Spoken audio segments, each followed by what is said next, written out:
Tiene ahora el uso de la tribuna la senadora Ninfa Salina Sada, del Grupo Parlamentario del Partido Verde Ecologista de México, hasta por 10 minutos.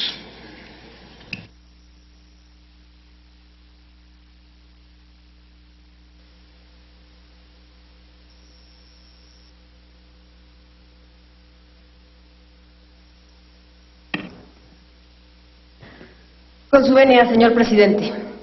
Embajadora Patricia Espinosa Cantellano, sea bienvenida a este Senado de la República.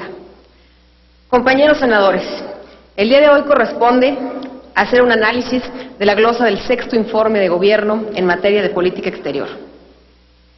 El cúmulo de acciones que menciona la secretaria no son suficientes para explicar nuestra política exterior, ni tampoco son las que requiere nuestro país para estar mejor posicionado en el mundo. La política internacional de México ha perdido el prestigio que la caracterizó por décadas como un actor fundamental a nivel global. México, sin falsos protagonismos, supo en el pasado distinguirse como un país propositivo que entendía no solo el concierto de las naciones y las formas organizativas de sus estados, sino que además entendía claramente el lugar que ocupaba, con sus fortalezas y debilidades en el ámbito internacional. Aquella diplomacia mexicana logró ubicar a México en un lugar muy respetable para todas las naciones. Logramos ser un punto de referencia como nación esforzada, que superaba paulatina, pero definitivamente todos los obstáculos que se anteponían a su desarrollo e integración. En los últimos años, la política exterior ha sido reactiva. Su enfoque ha recaído en reparar los daños que ha provocado la inacción del gobierno. Hoy en día existe la práctica común de asignar plazas del Servicio Exterior mexicano como premios y no en base en el mérito y las capacidades de los funcionarios. Esto es lamentable. Basta de seguir una línea tibia y poco focalizada. Busquemos una diplomacia democrática, una diplomacia franca y pública. Es imperante que respondamos a la cuestión fundamental: ¿qué necesitamos los mexicanos para mejorar nuestras condiciones de vida?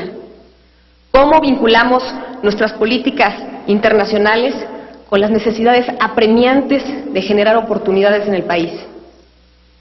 Hoy en día, la imagen respetable de la que gozaba México en el ámbito internacional, el reconocimiento a las formas finas de nuestra diplomacia, han sido sustituidas por la imagen de un país desintegrado, sumido en el caos, la violencia y la desesperación.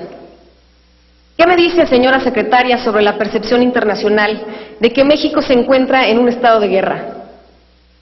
No nos dice cómo sus acciones y logros se han reflejado en el desarrollo económico y social del país, que es lo más importante. Y tampoco nos dice cómo, con las acciones que usted enumera, logramos fortalecer nuestro posicionamiento internacional.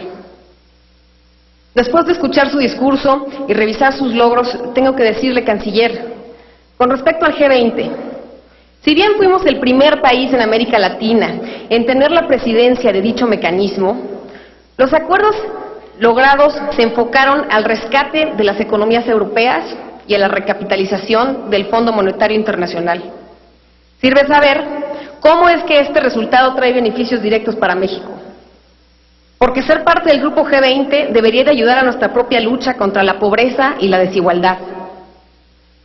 En lo referente al Acuerdo Marco de la Alianza del Pacífico, difícilmente pudiera considerarse un logro. América Latina es una de las regiones con uno de los mayores esquemas de integración a nivel global. Sin embargo, sigue mostrando una desintegración económica sustancial. Usted también enlista como grandes logros la firma de tratados internacionales. La realidad mexicana es que no siempre se han suscrito en beneficio de los sectores productivos nacionales y en ocasiones estos han sido afectados. Nuestra vecindad con Estados Unidos ha borrado de nuestras preocupaciones las relaciones con el resto de los países de América Latina. México no solo era referente, sino señal obligada para los países latinoamericanos. Estos países reconocían sin duda nuestro liderazgo. Hoy México no solo ha perdido el protagonismo en la región, sino que incluso hemos perdido la fuerza de ser el motor de desarrollo, dejando de lado los principios históricos y los lazos de solidaridad. Se necesita, por tanto, hacer un análisis de los tratados internacionales desde un punto de vista que estratégicamente considere la realidad y las capacidades de México. En esta administración hemos firmado un gran número de tratados, considerándolo esto como un éxito. Pero la realidad es que los tratados no evaluaron con objetividad las capacidades reales de nuestro país, resultando esto en una relación asimétrica y de desventaja para México. Creemos firmemente en el impulso de las relaciones bilaterales y regionales. Sin embargo, necesitamos detener la firma de tratados que, reitero, generan relaciones asimétricas y que no consideran la importancia de primeramente fortalecer las capacidades de nuestro país. Un ejemplo de la falta de claridad en estos convenios se dio después de la firma del protocolo sobre el comercio en el sector automotriz entre Brasil y México, donde la industria mexicana mostró un descontento, pero además resultó en la suspensión por parte de Argentina de uno de los acuerdos comerciales más importantes para nuestro país. Aprovechamos este foro para resaltar que las industrias mexicanas en el ramo automotriz, del calzado y de productos cárnicos, entre otras, han expresado su preocupación acerca de la posibilidad de suscribir un tratado comercial con Brasil. Con respecto al proyecto Mesoamérica, este no ha logrado afianzar la integración de la zona. Aún faltan los proyectos ejecutivos por país. Falta identificar los montos financieros y los tramos a ejecutarse. Pero falta aún que México asuma el liderazgo en este tema. En torno a la relación estratégica con Estados Unidos, condenamos enérgicamente los hechos sucedidos por el operativo Rápido y Furioso, así como el ataque que tuvo lugar por parte de la Policía Federal contra diplomáticos de Estados Unidos, de los cuales, por cierto, todavía no nos han dicho si son agentes o no de la CIA y tampoco nos han esclarecido qué estaban haciendo en nuestro país. Lamentamos profundamente los asesinatos de connacionales a manos de la patrulla fronteriza. Sentimos una profunda indignación por el asesinato que tuvo lugar en la frontera de Laredo, donde falleció un mexicano. Rápido y Furioso proporcionó más de 2.500 armas ilegales que cayeron en manos de quienes tienen postrado a nuestro país en la inseguridad y la desgracia. Como consecuencia de las leyes permisivas de los Estados Unidos, han ingresado más de 15 millones de armas ilegales, hecho que es de altísima preocupación.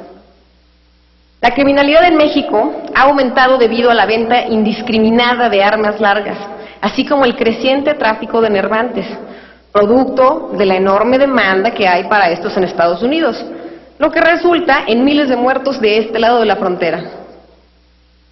Sin duda hay que redefinir la relación bilateral con Estados Unidos en términos de corresponsabilidad. Esto ha sido una falla constante. No hemos sido suficientemente enérgicos para lograr que se den los acuerdos dentro del Congreso americano para que se restituya la prohibición de adquirir armas de asalto. Los tiempos están cambiando, tenemos que evolucionar.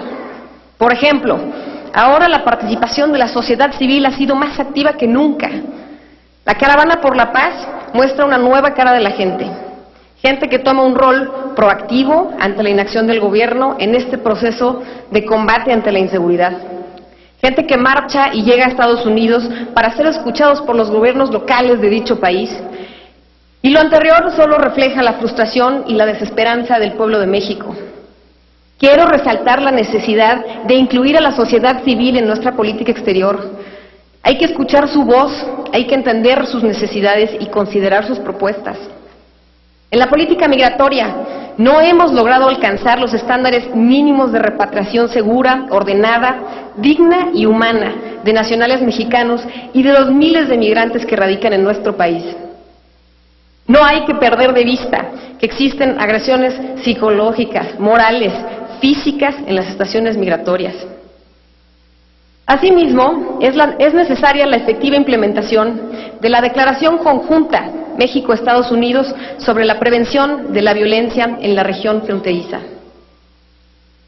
En esta 62ª legislatura del Senado, debemos de ser incansables impulsores del proceso para lograr una reforma migratoria con los Estados Unidos, teniendo como prioridades los temas de educación, de salud y acceso a mejores condiciones de vida para más de los 31 millones de mexicanos que viven en dicho país. El objetivo prioritario es salvaguardar los derechos humanos de nuestros connacionales en el exterior, sin importar su estatus migratorio. En suma, debemos de redoblar esfuerzos para que en las relaciones internacionales y en la diplomacia, la voz de México sea escuchada y respetada, para que la imagen de nuestro país sea reconocida en el escenario internacional como la de una nación seria, que construye su destino en el ámbito de un profundo respeto en la autodeterminación de los pueblos. Es indispensable promover y escuchar a la sociedad civil en la formulación de políticas públicas. Queremos que nuestro país resurja como una potencia mundial, que sea un ejemplo internacional, un país que acepte y cumpla el derecho internacional en materia de derechos humanos. Pero sobre todo, el eje rector debe de ser el diseño de políticas públicas internacionales integrales que atienda las necesidades apremiantes del país de generar oportunidad, progreso y bienestar. Reitero mi agradecimiento a la Canciller y a ustedes, compañeros, por su atención. Muchas gracias.